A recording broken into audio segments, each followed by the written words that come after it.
Oi, pessoal. Bom dia, boa tarde, boa noite, né? A gente vai começar mais uma videoaula. Só que na videoaula de hoje a gente vai fazer um conteúdo de revisão para, vamos dizer assim, vocês estudarem qual vai ser o conteúdo da atividade que eu vou passar parcial para vocês, tá bom? Eu gostaria muito de pedir para vocês que vocês ficassem bastante atentos na Iônica, porque eu vou colocar os conteúdos lá na Iônica, né? E como é que vocês vão desenvolver o trabalho, se eu vou receber por lá, como é que eu vou receber esses trabalhos, enfim. Então, assim, a ideia é que vocês acessem a Iônica, tá? Nessa semana e na próxima semana, no mais tardar na terça-feira.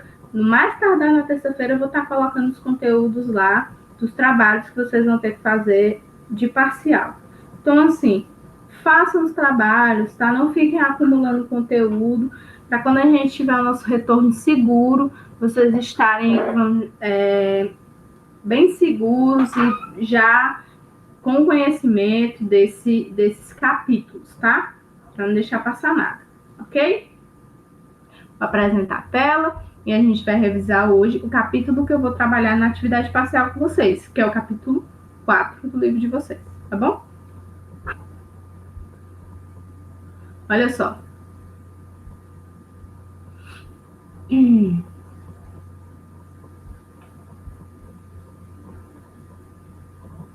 Pronto. Gente, é o seguinte. Aí no capítulo 4 de vocês, capítulo 5, desculpa. No capítulo 5 de vocês, que é a Revolução Americana, a gente vai entender um pouquinho de como foi o processo de revolução para que os Estados Unidos da América eles viessem a se tornar deixasse de ser colônia, né, da Inglaterra e se tornasse um estado, né, um país desenvolvido, enfim. E a gente vai entender um pouquinho sobre isso. O que é importante a gente visualizar primeiro? Que essas pessoas que vão vir morar nos Estados Unidos, que antes era uma colônia da Inglaterra, são chamados peregrinos, tá bom? Esses peregrinos, eles vão ser pessoas, certo? Poucas pessoas, não vai vir muitas pessoas no começo, que vão vir tentar uma vida nova. Esses peregrinos eram viúvas, crianças, órfãos, casais pobres, casais de outras religiões, que a Inglaterra estava expulsando para não ficar ninguém de outras religiões lá. Então, assim, havia um contexto de brigas, né? Na Inglaterra, que até a gente viu ano passado, aquela coisa da reforma protestante, do anglicanismo, pronto. E aí a Inglaterra resolve expulsar todo mundo que ela achava desnecessário. Expulsar não, né? Convidar a ir ao novo mundo, convidar a ir morar nos Estados Unidos na América do Norte. E é isso que eles vão fazer, tá bom? Esses peregrinos, eles vão para a América do Norte num navio chamado Mayflower. E eles vão fazer exatamente isso. Eles vão nesses navios, né? Eles vão, depois que eles chegam lá, eles vão aprender com os índios a cultivar, colher, e vai acontecer aquele famoso dia que é baseado na ação de graças, né? Que é onde os índios vão ensinar eles a colher e tudo mais, eles vão fazer um jantar, que vai ser o melhor jantar que eles vão comer desde muito tempo, já que eles vieram de navio, as condições dos navios eram bem precárias, tá bom? Então, era isso. Outra coisa importante também é que vão se misturar inúmeros tipos de colonos. Os aventureiros, tem no livro de vocês, ó, os aventureiros, os órfãos, os membros de seitas religiosas, mulheres sem postos, crianças raptadas, negros e africanos, comerciantes e nobres. Então, assim, vai ser uma mistura, tá? Esses caras vão desenvolver as 13 colônias inglesas. As 13 colônias vão ter entre elas Massachusetts, Nova York, deixa eu ver o que mais aqui, Connecticut, Nova Jersey, Pensilvânia, Virgínia, tá? Carolina do Norte, Carolina do Sul, Geórgia, enfim. Vão se dividir entre 13 colônias, tá? E aí a atuação da Companhia do Comércio, ela vai ser fundamental para o processo de chegada dos colonos ingleses, tá? Essas instituições vão organizar a chegada dos imigrantes que eram de diversas origens. Alguns grupos vão vir para o país, como a Alemanha, França, Escócia e Irlanda, tá? Então, além dos colonos ingleses, vão ter também pessoas de outros países, Quem vai organizar essas viagens, obviamente, é as companhias de comércio que vão levar as pessoas lá da Inglaterra ou dos seus países para a América do Norte, tá bom? O que acontece? Eles cobravam preços que eram assim meio exorbitantes. Então, normalmente, muitos desses eles se tornavam escravos, trabalhadores escravos, para poder pagar a dívida. E aí, depois, quando acabava essa dívida, eles podiam tocar sua vida normalmente. Vamos lá. Vamos identificar aqui. As colônias do norte e do centro, a maioria dos colonos que se estabeleceram no norte e no centro das 3 colônias era formado por calvinistas ingleses, conhecidos como puritanos, que migraram para a América para fugir de perseguições religiosas que aconteciam na Inglaterra, certo? Essas populações passaram a cultivar produtos em pequenas propriedades familiares, construindo a economia voltada ao sustento dos colonos e ao comércio local. Já nas colônias do sul, o clima mais quente e o tipo de solo nas colônias do sul vão favorecer o cultivo de tabaco, cana-de-açúcar e algodão. Nessas regiões vão se desenvolver uma produção agricultura voltada à monocultura, ou seja, eles vão produzir só um tipo de cultura específica. Ou era tudo cana-de-açúcar, ou era tudo tabaco, ou era tudo algodão, tá bom? E aí a exportação. Para esse tipo específico de produção agrícola, muitas pessoas saíram forçadas da África. E a gente vai entender o processo de escravização, tá? Os negros africanos não estavam lá a passeio ou porque eles quiseram ir. Eles foram tirados, né? Houve uma diáspora forçada do continente africano para a América do Norte, tá bom?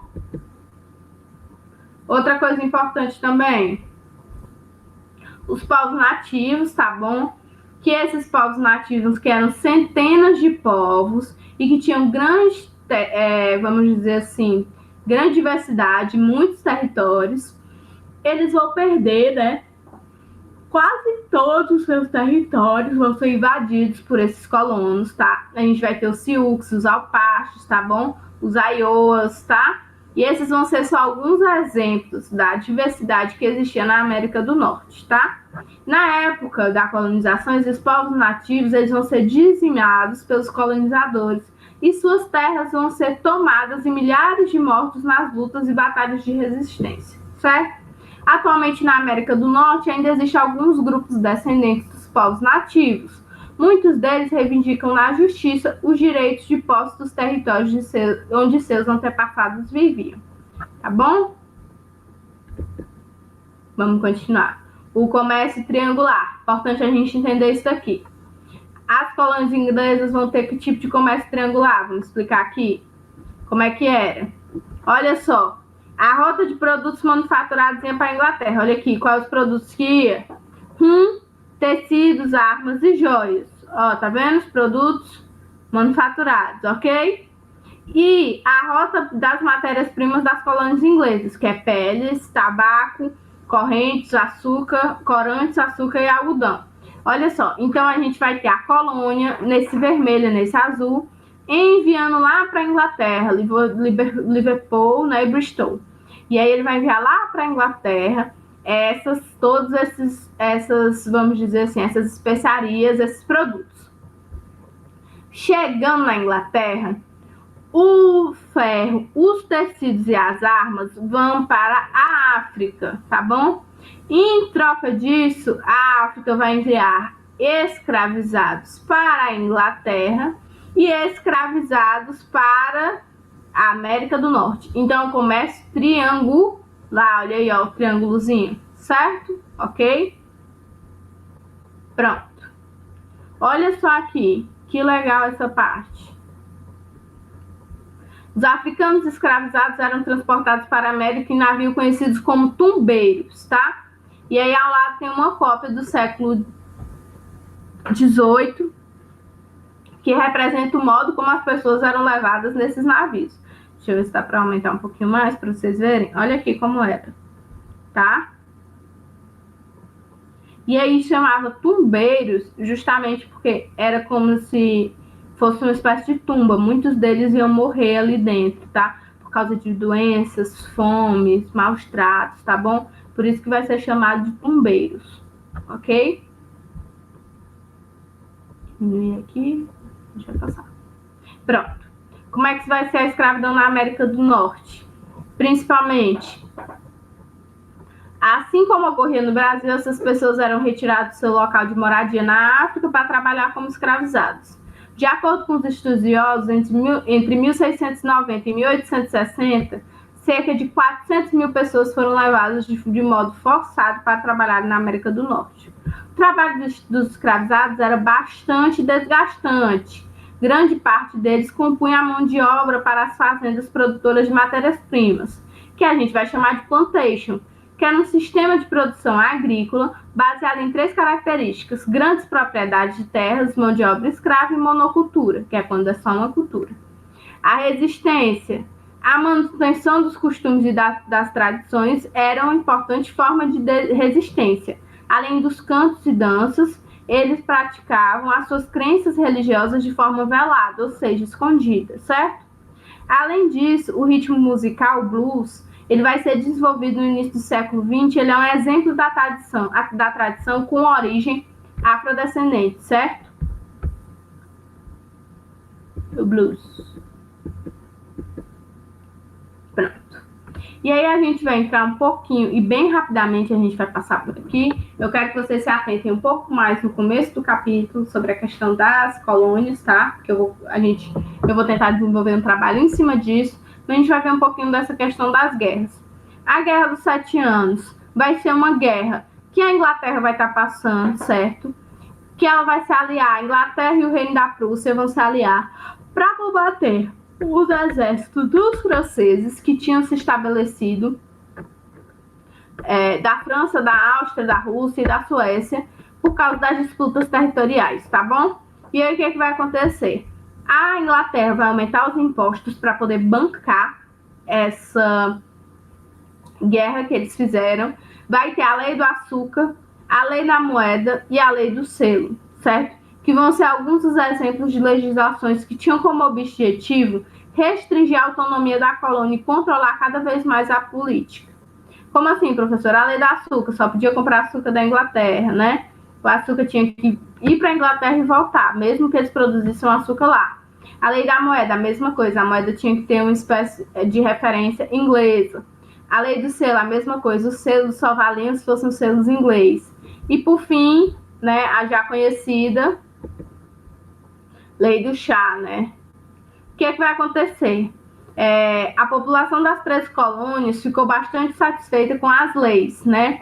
E na região de Boston, em Massachusetts, esses movimentos foram intensos e reuniram um grande número de pessoas. Durante um protesto, os soldados ingleses vão atacar os colonos, provocando morte, deixando muitos feridos. Esse episódio vai ser chamado de Massacre de Boston, tá bom?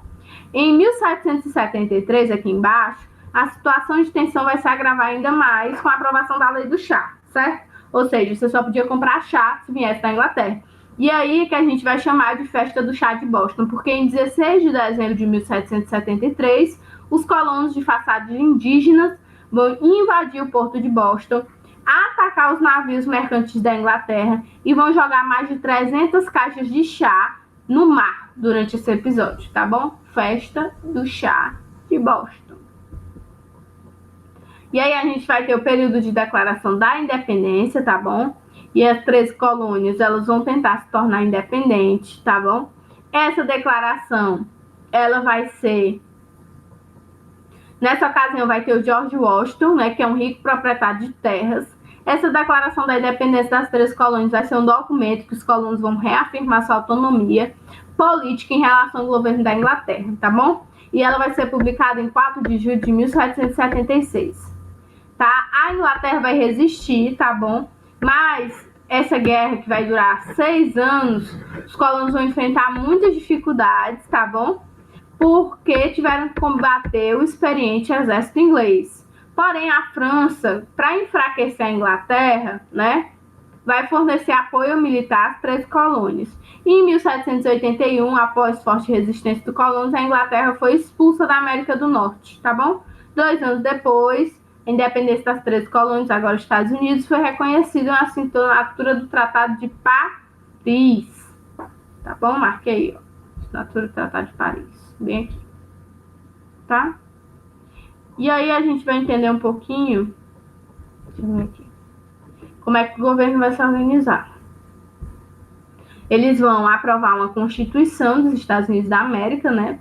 Esse documento, como George Washington, além de liderar o exército na Guerra da Independência, ele vai ter um papel fundamental no grupo que aprovar a Constituição, tá bom? E ele vai ser escolhido o primeiro presidente dos Estados Unidos. George Washington. Pronto, pessoal. Vamos para as contradições pós-independência. Isso daqui é o que a gente já conhece basicamente, né? A gente vai ter um processo de independência onde os Estados Unidos vai se tornar livre da Inglaterra, mas os Estados Unidos não vai abolir a escravidão e não vai libertar, vamos dizer, os índios que estavam acuados porque eles estavam tomando todos os territórios indígenas. Então, o que acontece? A gente vai ter um período de independência, mas essa independência só vai ser para algumas pessoas, para uma elite específica, né? Nem todo mundo vai se tornar independente e livre. Ok? Pessoal, é basicamente isso. Não é muito conteúdo, porque eu quero que vocês revisem somente esse capítulo, que é o capítulo 5, tá bom? Capítulo 5, no começo eu falei 4, mas é o capítulo 5. Quero que vocês revisem ele, para vocês conseguirem entender melhor como é que é esse processo. Quando for já no final dessa semana e no começo da próxima, eu já vou colocar o trabalho, a forma como vocês vão entregar, tudo bem direitinho, para que vocês não tenham dificuldade. Entregue o trabalho dentro dos prazos, porque é importante para que a gente consiga corrigir tudo ok, tá bom? E principalmente façam os trabalhos, porque é importante que vocês consigam desenvolver esses trabalhos em casa, agora nesse momento, tá? Para poderem estar desenvolvendo esse trabalho, ficar, né, naquela coisa, ocioso. Então é importante que vocês façam esses trabalhos em casa, ok? Trabalho de atividade parcial. É isso, tá bom? Se cuidem, fiquem bem. Beijo. E até a próxima.